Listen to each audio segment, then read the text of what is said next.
Сириянын аскер учагы өлкөнүн түндүк батышында техникалык себептен улам конууга мажбур болуп кырсыктады. Учак экипажы Жабхат ан-Нусра тобунун согушчандарынын колуна түшүп калган. 4 аскер туткундалып, бирөөсү каза болду. Учурда өкмөттүк күчтөр куткаруу иштерине киришти.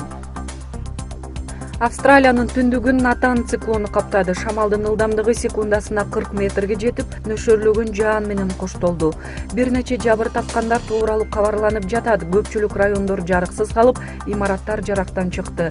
Кырсыктын эң күчтүү чеги бүгүн катталаары болжолдонууда. Таза суу аймакта негизги көйгөйгө айланды. Украинанын чыгышында акыркы сутка ичинде 2 украин жоокери окко учуп, дагы 7 жараталды. Өкмөттүк күчтөр Донецк, Луганск жана Мариуполь тараптан жикчилдер ок атып жатканын кабарлашты. Өз кезегинде Донецк Элдик Республикасынын жикчилдери 21 мартка караган түнү Украина аскерлери ок атышпоо режимин 30 жолу бузганын айтып чыгышты.